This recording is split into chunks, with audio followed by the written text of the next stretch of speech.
coração das selvas tropicais da América Central, escondida entre árvores gigantes e névoa densa, existiu uma das civilizações mais misteriosas e brilhantes da história da humanidade.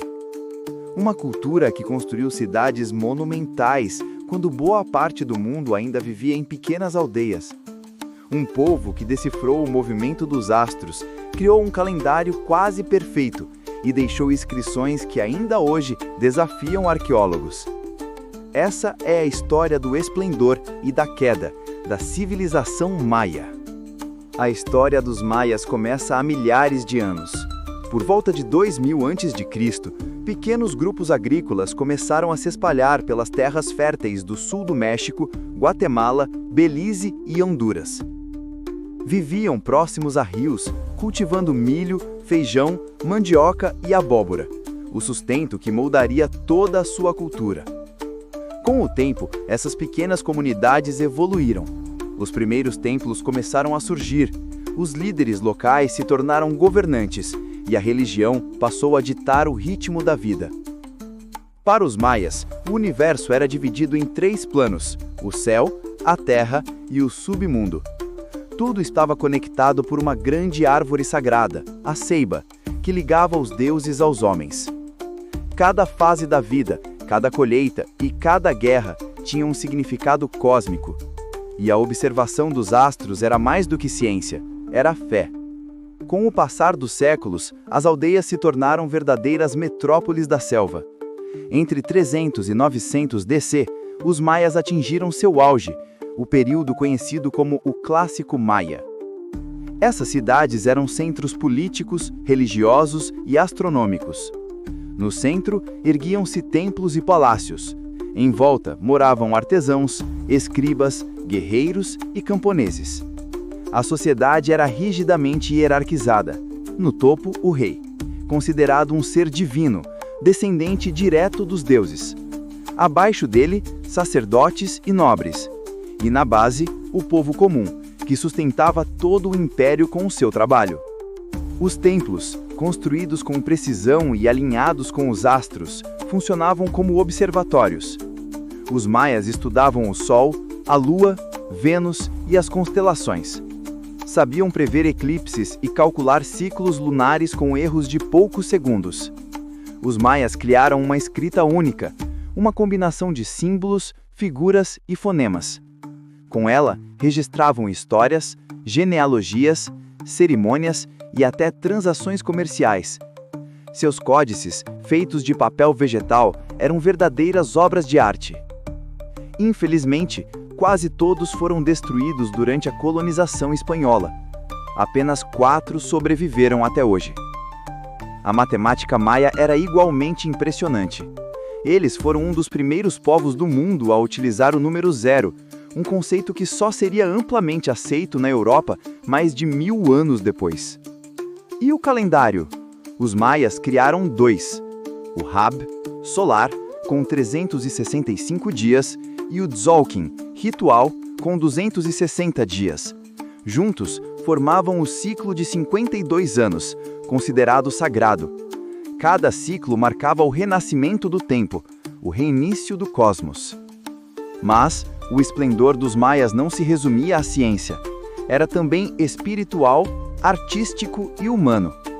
As cidades vibravam com cores e sons.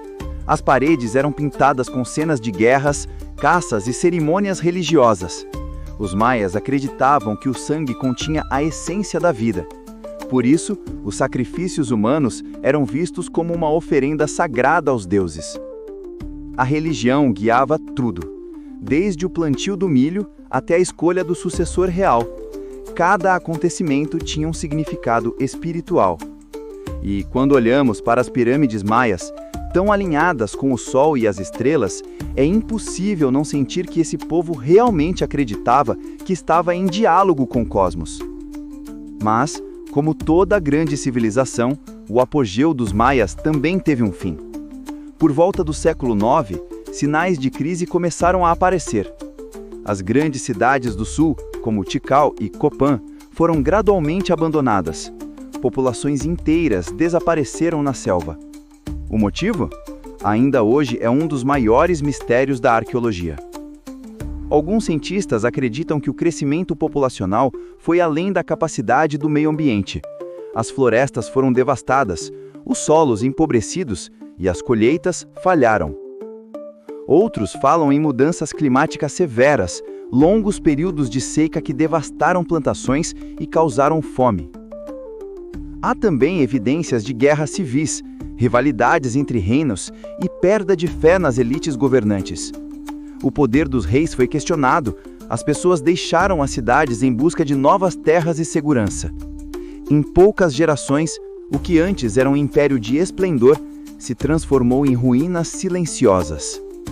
Mas os maias não desapareceram por completo. Enquanto o sul caía, novas cidades floresciam no norte, na península de Yucatán, como Uxmal, Mayapán e a lendária Chichén Itzá. Por alguns séculos, o brilho maia voltou a ascender, até que por volta do século XIII, também essas cidades começaram a declinar. E quando os conquistadores espanhóis chegaram no século XVI, encontraram um povo fragmentado, mas ainda resistente e profundamente ligado às suas raízes. Apesar da queda, a civilização maia nunca desapareceu de verdade. Milhões de seus descendentes ainda vivem hoje na Guatemala, em Belize e no México. Continuem falando línguas derivadas do maia antigo, preservando rituais, mitos e símbolos ancestrais. Seus códices inspiram estudiosos, artistas e buscadores espirituais em todo o mundo. E suas cidades perdidas, agora cobertas pela floresta, continuam a sussurrar segredos que a ciência tenta decifrar. Os maias nos deixaram uma lição atemporal. A grandeza humana está sempre à mercê do equilíbrio com a natureza. Quando esse equilíbrio se rompe, até as civilizações mais poderosas podem ruir. Mas nos ensinaram algo ainda mais profundo, que o verdadeiro legado de um povo não é o que ele constrói em pedra, mas o que permanece vivo em sua cultura, em sua fé e em sua memória. Hoje, quando o sol nasce sobre as ruínas de Tikal, quando o vento sopra entre as colunas de Chichén Itzá, é como se o tempo ainda respirasse entre aquelas pedras antigas. Ali, o passado e o presente se encontram, e o espírito dos maias continua a observar o mesmo céu que eles estudaram há milênios. A civilização maia caiu, mas o seu esplendor jamais será esquecido.